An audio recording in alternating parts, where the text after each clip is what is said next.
Hey there, Mr. Redder here. Welcome back to another episode of r/entitled People Stories. Our first story we'll be reading today. Karen bosses me around at work, so I made her cry. After that, entitled Dog Mom screams at my daughter for petting her dog. And after that, You Can't Perform Creep by Radiohead due to Spirit of the Song. Now for every thumbs up this video gets, one Karen has to cry. So please smash that like button and subscribe and turn on notifications for new stories from Reddit every single day.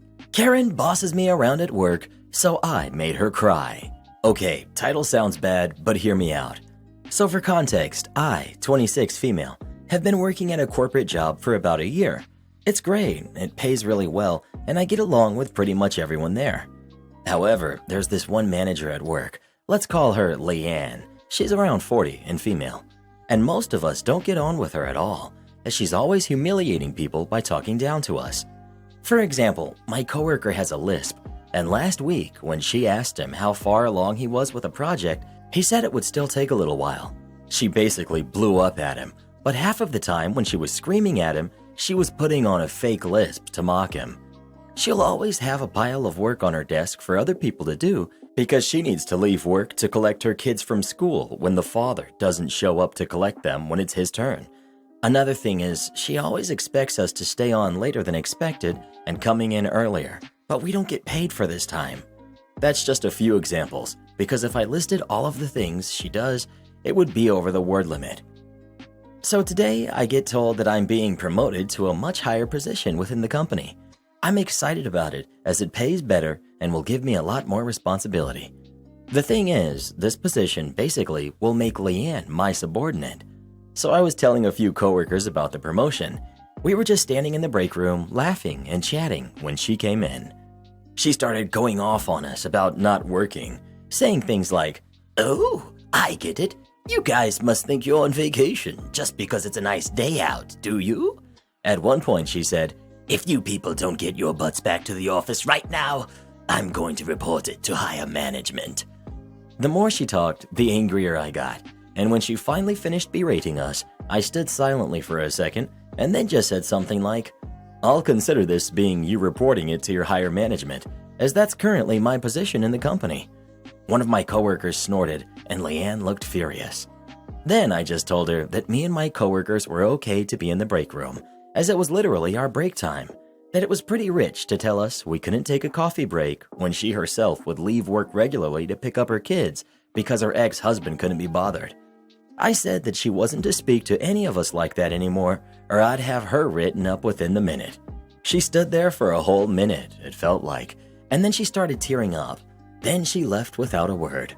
I felt horrible because I humiliated her in front of people she's managing and I made her cry. My coworkers are saying that she had it coming, but one of them thinks I went too far, bringing her kids into it. So, am I the jerk? If you don't want to spend time having to defend your behavior to HR, you need to learn quickly that you can't dress a subordinate down in public. Just because she used to do it doesn't make it right. Where I am, people can claim workers' compensation because managers humiliate them by giving them negative feedback in front of a crowd instead of in private. If she went on stress leave where I am, a claim could get up because of your behavior. Everyone sucks here. Everyone sucks here. Praise in public, criticize in private is a lesson that good managers follow. Her behavior was out of line, but so was your public criticism. What you said to her was appropriate in my opinion, but should have been said just between the two of you in private. Everyone sucks here. Where is your boss anyhow? Is anyone managing this behavior? What company allows her to speak like that anyhow? Further, you're not her boss yet, and you can't or shouldn't speak to her like that when you are her boss. This company is crazy. Well, who do you think is the jerk? OP or Leanne? Please let us know. OP's sticking up for herself. I think you commenters need some milk. Entitled Dog Mom screams at my daughter for petting her dog. So I work as a secretary/receptionist at a small veterinary practice. By small, I mean that there are 2 vets, 3 nurses, and me. 6 employees total. One of the vets founded the practice 30 years ago, and her son is one of the nurses. Because it's so small, we really are like a family, and often get together at each other's houses for drinks and stuff. Because of this, we're also all pretty well acquainted with each other's families. The two youngest of the group are my daughter, Elori, who's 7, and one of the nurses, who's 35, male, his son, who's 8. They go to the same school and often carpool if needed. This summer, my daughter had summer camp in the morning, but nothing in the afternoon. Since my boyfriend and I both work until 5, me and 4, him, my boss said it was absolutely fine for Elori to hang out around the office until my boyfriend could come get her after he got off work. Most of the time, Elori either plays games on her phone, watches YouTube, or does some arts and crafts in the back office. From where I sit at the front desk, I can see her and her me, but clients cannot see her. Occasionally, my boss will offer for Elori to come help her with a very sweet and gentle pet. She will usually hold the pet and grab tools that the vet leaves on the counter for her. Always just normal checkups. Elori was just exiting the exam room to give one cat back to her owner when this entitled mom walked in with her yapping dog pulling at a leash. She takes one look at Elori handing someone a pet and immediately gets angry. "Where's the vet?" I tell her that my boss is prepping for her next appointment and that she can sit down and wait. "Where are your parents? You should not be in a medical area." She directs this question at Elori. Elori points to me, which directs her back in my direction. "Where are her parents?" she asks me. "I'm her mom." "You're a teenager." "Actually, I'm 21. Not that it's any of your business." At this point, her dog is absolutely losing it. He's barking, pulling at his leash, lunging towards Elori. She immediately becomes scared, even though this dog is like a beagle. She loves dogs, but also knows exactly when to stay out of a dog's radius of reach. However, like I said, the office is small. This dog is between me and the desk and Elori. She can either try to go around the dog to get to me, which clearly the dog will be able to get to her, or head back into the exam room, a route which also put her in the dog's path. As I realize this, I stand up to go get her, and she chooses to attempt to come to me at the desk, putting her in the dog's path. Predictably, the dog comes at her and gets one nip before I can throw myself between them. Elori's sobbing. The owner is screaming that Elori had touched her dog, and one of the nurses, the one who's a dad, comes out to figure out what the heck is going on. Without even asking, he immediately and firmly escorts entitled mom outside to defuse the situation. I take Elori to the back office. Thankfully, she was fine. 10 or so minutes later, he comes back in without entitled mom. I ask him what happened, and he told me that entitled mom threatened to sue me for letting Elori touch her dog. He reminded her that any dog unable to sit quietly was required to be in a crate, and after some choice words, she left. He also tells me that he will be covering the end of my shift and that I should get Elori out of there and do what's best to calm her down. We got ice cream and watched Encanto. You can't perform Creep by Radiohead due to spirit of the song. Our institution of about 2,000 staff had yearly dinner and dance events. This was before lockdown, of course. This is an educational institution where most of us are either teachers or administrators. I am part of a small group of teachers and staff at this institution that formed our own staff rock band. We're usually given a 30-minute performance slot at previous dinner and dances, thus we were invited to perform again for the upcoming one. The theme for that year was superheroes. Our merry little band set out a full set list of songs, which included songs like Holding Out for a Hero by Bonnie Tyler, the Shrek soundtrack version. We threw in Creep by Radiohead because we wanted a song to slow the pace down midway through our set. All of us in the band are music lovers covering multiple genres and also coming from many different faiths and religions. None of us even considered that Creep would be an inappropriate song on stage. So now let me introduce the antagonist of this story. I'll call him Ash. He was the main staff coordinator for the entire dinner and dance event, a role that was bestowed on up-and-coming staff who show potential for leadership positions. Ash and his committee were the ones who came up with the superhero theme and would oversee everything for the event, including our little 30-minute performance. Before this event, none of us in the staff band knew Ash well. He was a bit of a loner, and as we would soon discover, he also takes his religion and values very seriously. So seriously that he had no qualms claiming jurisdiction over the whole event with his values as constitution. We had given the event committee our song set list 2 months before the event, after which we began rehearsing in earnest. No committee member said anything in those 2 months about our songs they wanted removed. At our last rehearsal before the event, Ash decided to drop into our rehearsal. Midway through our set, as we began to play Creep, he suddenly raised his hand to object and said, "Stop, stop, stop. I'm removing this song from your set list. You can't play this song." We were stunned. This was 2 days before the show, and we had sunk in tens of hours of rehearsal by this point. "Why?" we asked. "I read the lyrics of this song. The spirit of this song is offensive. It has the wrong values for an educational institution such as ours." We protested. Some of our band members were very religious themselves, and they saw no problem with the song, but he would not budge an inch. "You are not playing Creep on stage. I'm going to escalate this to the deputy principal."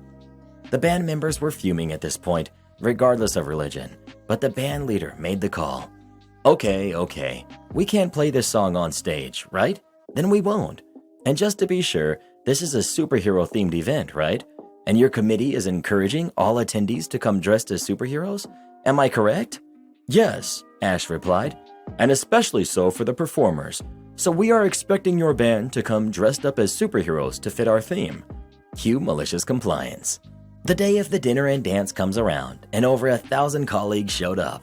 Some dressed in Superman t-shirts, some as Wonder Woman, and even one in full Deadpool costumes, but none of them grabbed as much attention as one very tall, very leggy, very conspicuous Sailor Moon. Sailor Moon had on the tight-fit sailor uniform, slim waist, skirt, and the wig. It was none other than the band leader, who, by the way, is a 40-year-old male. Ash was livid, but as Sailor Moon was grabbing so much attention with so many folks clamoring to have photos taken with her, Ash did not want to spoil his own party by telling her to change. At one point, even the deputy principal grabbed a photo with Sailor Moon. The 30-minute performance was decent. Mistakes here and there, but none of us were professional, and the crowd enjoyed it anyway. Sailor Moon, who was the bassist, was headbanging and swinging her wig wildly to the finale, holding out for a hero, ensuring that everyone had their eyes on her. Naturally, there would be a Best Dressed segment, and it was clear from the start that Sailor Moon was going to be nominated and then destroy the competition. But Sailor Moon did something none of us expected. As the MC for the event asked her why she chose to come as Sailor Moon, and the entire event hall was riveted on her, curious to hear her answer, she did not answer, but instead started to sing. "But I'm a creep. I'm a weirdo. What the heck am I doing here? I don't belong here." The crowd cheered and applauded, but no other table at the event was as overjoyed as the staff band table, who understood the deeper meaning behind what the band leader just did. It's been a few years since the event, and we aren't sure if Ash got that promotion he was seeking. He was such a loner that nobody really saw him much, thus nobody talked about him either. The band leader, on the other hand, became a legend. He was once at a meeting where the folks across from him said that he looked very familiar, like they had seen him somewhere before. Then somebody suddenly burst out, "You're Sailor Moon! You're that Sailor Moon!" They didn't even know his name. Would I be the jerk if I give a family heirloom belonging to my late wife to my adopted daughter? My late wife, Kate, passed about 12 years ago. They have a family heirloom that has passed down several generations, starting from her great-grandmother, from mothers to their first daughters on their 18th or thereabouts birthdays. The heirloom itself is not highly valuable in a financial sense, but the history makes it very valuable to the family. I currently possess it after Kate passed, and I always intended to give it to my daughter, Claire, on her 18th birthday. She's currently 16. I married my current wife about 8 years ago. My stepdaughter, Sarah, whom I have adopted and consider my own daughter, is 17 years and 11 months old. Her 18th birthday is in a month. My wife has also adopted Claire, and we all consider each other as just one family. My wife asked me to give the heirloom to Sarah on her birthday to continue the tradition. I was hesitant because I always intended to give it to Claire, who is Kate's only daughter, as this is what she would have wanted, and it's the continuation of the tradition. My wife counters that this belongs to our family now, and we should give it to our eldest daughter on her 18th birthday, and therefore this should belong to Sarah. I told her that while I consider Sarah to be my daughter, but she's not Kate's daughter, this belongs to Kate and should go to Kate's daughter. My wife said Claire is her daughter, not anyone else's, and wife accused me of playing favorites and told me that if I truly consider Sarah to be my daughter, then I'll do the right thing for her, or that I haven't really accepted Sarah as a real daughter yet. I consulted my son, from Kate, who's 25 years old, and he told me that if I do this, he's going to walk from the birthday party, and that he bets he won't be the only one. He said if I do this, I should be ready for severe consequences. He left in a very frustrated way. His argument in the end was that this isn't yours to give away. It was Mom's, and now belongs to Claire. My wife thinks my son is overreacting, and it's only due to his age and moving out that he's never bonded with Sarah like Claire and I have, so he doesn't consider Sarah to be his real sister. Otherwise, he'd be happy for her. My wife thinks Claire will be happy about this since she considers Sarah to be her big sister, and it will bring the girls even closer together because Sarah will happily share it with Claire and they'll both have it. So, would I be the jerk if I did what my wife wants me to do and give the heirloom to Sarah? You're the jerk for even considering it. Your wife is also an even bigger jerk for pressuring you to do it. It belonged to Kate. It's you who adopted Sarah. Kate didn't. It should stay with Kate's kids. Give it to Claire on her 18th birthday. I don't trust your wife around it. You should seriously consider giving it to your son, or ideally Kate's mother if she's still alive, for safekeeping. You're the jerk. If you and Kate adopted Sarah together, it would make sense for her to get the necklace. But Kate never knew Sarah, so the necklace should 100% go to Claire. If Claire didn't exist, I would say it should go to one of Kate's nieces. Sarah would not make the list because she did not know Kate. I'm so shocked your wife even suggested it. It was way out of line. The necklace belongs to Kate's family. Well, what do you think? Should OP give the necklace to his stepdaughter or not? Please let us know. Bruh. Am I the jerk for calling my best friend dumb for marrying for love? I, 27 female, am in a very stable relationship with my fiance, 29 female, for around 4 years, and we're planning to get engaged eventually and then marry. My best friend Chrissy, fake name and also 27 female, has been with her own fiance since they were 20. They only got engaged this year, and it was kinda weird how it took him so long to propose since he seemed to be financially stable and all. Throughout the years, I asked Chrissy why her fiancé hadn't proposed yet, and she kept insisting it was not the right time, but she'd never say the reason why, just that it wasn't the right time. Eventually, he proposed in the beginning of 2022, and they're planning their wedding for next year. They decided to plan their engagement party during summertime because, due to busy schedules, they couldn't do it earlier. So the engagement party was this past Saturday, and her fiancé made a speech dedicated to her and mentioned pretty much the reasons they didn't get engaged sooner, and I couldn't help but pity my friend. So the reasons were that he didn't have a stable job for their first few years of their relationship and only jumped from position to position, from Walmart to Target, etc. He hadn't finished his degree yet, so he had no higher education. Then he got his degree in 2019, and only then was he able to get a proper job. He bragged and also thanked Chrissy for never giving up on him and growing with him, and how they helped each other form their amazing personalities and achievements, and how no matter what the future holds, he'll never forget, etc. My fiancé and I felt some type of way about it. Some friends of mine and Chrissy agreed how Chrissy basically stayed with a broke man and waited for 7 years, and we don't think that's something praiseworthy, but pity-worthy. As friends, we decided to explain to her our perspective of how we think it was ridiculous that she had to almost reach 30 to move on with her life with that man when someone else could have provided what she needed much sooner. Chrissy always said how she wanted marriage and kids, and it's sad she had to wait this long for this man to get his act together, and she didn't know her worth. She said she loves him and he's an amazing partner and wouldn't break up with him over his misfortunes, and what matters is that they love each other. I told her it's dumb how she's marrying for love and not for stability, and how she's basically wasted herself for love, and how the first issue should have been raised when he was working at Walmart and Target back to back. She called us all materialistic, and she said she doesn't care if she struggles financially, as long as she struggles with the right person who will value her emotions and listen to her. She said we are miserable jerks who will find no happiness in life and are very shallow. Could we be the jerks for criticizing her this way? Reread your last paragraph. Chrissy nailed it. You're the jerk. Apparently, it never occurred to her that maybe Chrissy didn't want to be married at 23. Chrissy may have had every intention to wait till she was 30 to get married either way. She just found her person pretty young, so she was happy to hang with them until the time when they would have been ready for marriage. But I think OP is probably just jealous. She says she's been with her partner for 4 years and they're going to get engaged eventually, but clearly it's not in her immediate future. So OP may very well be looking at 7 years of dating before an engagement herself. Except where Chrissy was younger and fine with that, I think OP realizes she's older and so feels the need to criticize long periods of dating because she's afraid she'll end up like Chrissy, but older. Well, who do you think is the jerk? OP or Chrissy? Please let us know. Before insulting someone's life or their choices they've made, always ask yourself if it's actually going to help anyone in any way, shape, or form. If the answer's no, just keep your mouth shut.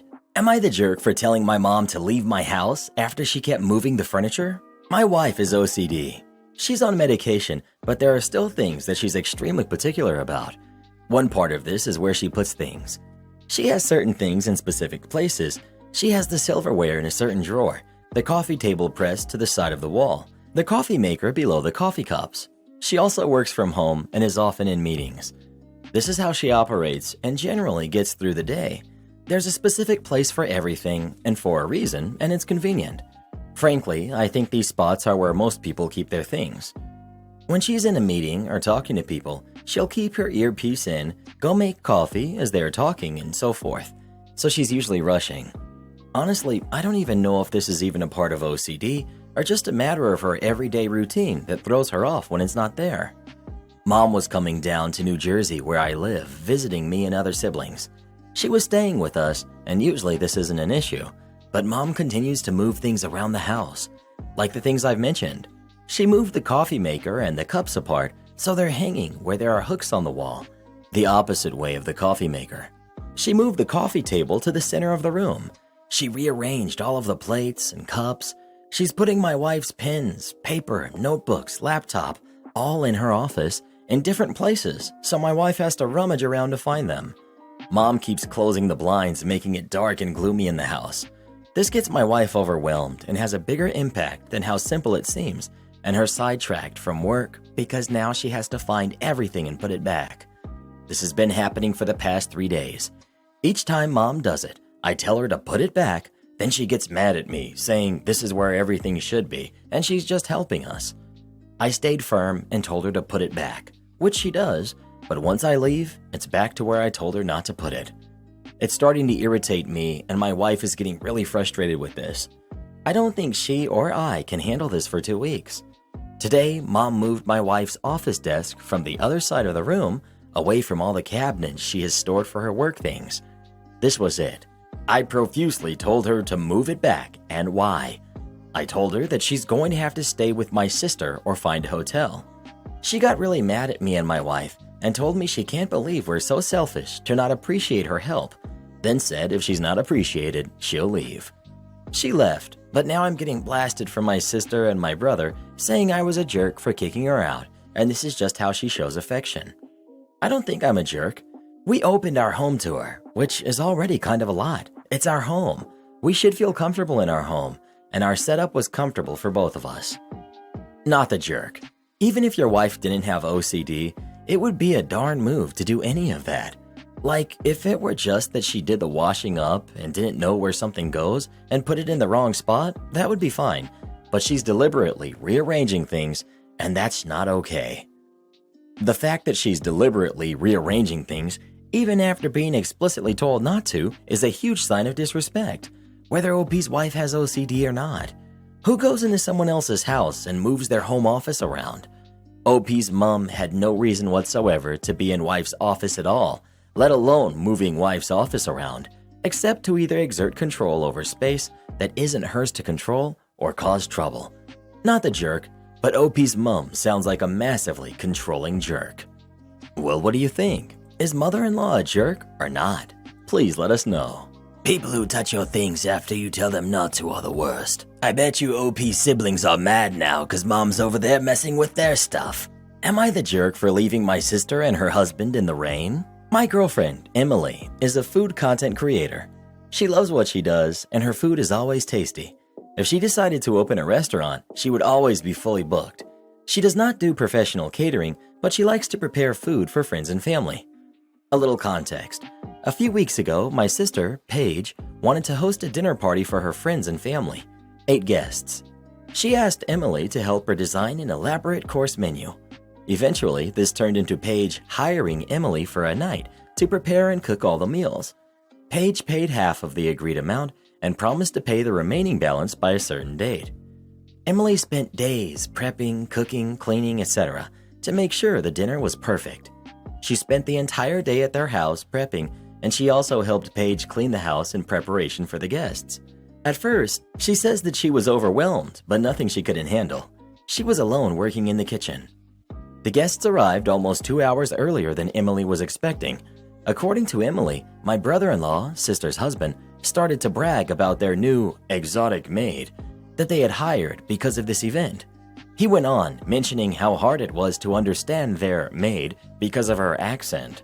My sister lives in an open-plan style house, so Emily could hear all of these things in the kitchen. Emily was incredibly uncomfortable the entire time. As soon as she finished, she left. I asked Paige and my brother-in-law to apologize, but they refused. To make it worse, Paige has not paid Emily the rest of the promised money. Every time we call, text, or email, etc., she straight up ignores us. I assumed that they had blocked us on all social media, messages, etc. It's gross, and I'm so upset with them. A couple of days ago, Emily posted a new food-related video. It was very good and looked tasty. About 2 hours later, my sister and her husband are outside my door in the pouring rain, asking to come in. I was confused, but I assumed that maybe this was their way of apologizing. I did not let them in. I just opened the door a little bit. I was wrong. Paige mentioned how she saw Emily's post and wanted to come try it for herself. I was stunned.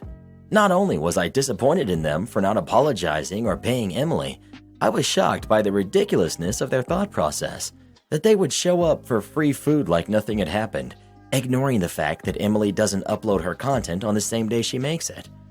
I asked Paige or my brother-in-law to apologize, and when it was clear that they were making excuses, I said goodbye and shut the door in their face. They sat outside with no umbrella or a rain jacket for almost an hour, calling our names and spamming our doorbell. I got a call from my brother-in-law demanding me to apologize because I got Paige sick. Emily thinks I may have been a bit too petty. Not the jerk. This is what I like to call mess around and find out. They were rude the whole way through. You should also take them to small claims court where they will be forced to pay up the remainder of what's owed, though you may want to go a legal subreddit or lawyer to see what you can do. Not the jerk. You didn't leave them in the rain. They chose to stay in the rain to yell at you. They were perfectly able to leave and get out of the rain. They cannot blame you for their choices. As for Emily's payment, it might be necessary to take them to small claims court. That is, if she thinks it's worth it. The big guy and the bigger bouncer. Back about 13 to 14 years ago, I was working as a bouncer at a club in a rough area of Toronto. Now, the job was a well-paying gig, especially for a university student my size. Gave me an advantage, and it was better than having to work at McDonald's. Now, as I said, I'm a big guy, but the other bouncer, Dale, he was a huge guy. I'm 6'3" with a bug build. That man was at least 6'10". His arms were the size of my legs, the epitome of a huge guy. It was a Saturday night, and a group of 5 or 6 people started making trouble. Dale and I were on floor duty, and in the club we always work in pairs. I went over to the table to give them a warning that it's time to settle down or get out from there. It just escalated to them saying, ain't no way they're doing crap. Mixed with booze and an attitude and the high testosterone environment, one of the guys had to be a big man and cause some crap. Now at this point, I was not conscious for what exactly went down, but one of the bigger guys around my size cracked me in the head with a beer bottle and I went down. Now, Dale, being the rough guy that he was, he saw this happen and rushed over. I don't know what exactly took place in the time I was on the floor till I came back, but when I did, I stood up to the troublemakers screaming, "Let him go! You're hurting him!" So Dale had the guy who cracked me in the head in the judo hold. Now at this point, they're screaming, "Please, please just let him go!" The bar staff hand already called the cops, but Dale thought it was enough that it was time to give them what they wanted. Again, Dale was a big guy. Dale did exactly what they wanted to the letter. The man let him out of the hold, but grabbed him by the shirt, lift the guy up, and threw the man at his buddies. Dale pointed at them and said, "You guys aren't going to move. Do you understand me?" Looked over at me and said, "Hey, little Mikey, you good?" The cops came and got that one jerk booked. But yeah, Dale was and still is a huge guy. Am I the jerk for refusing to go on a family vacation unless my mom lets my boyfriend come? I, 22 female, am one of 7 kids. I'm the youngest, and all of my siblings are over 10 years older than me.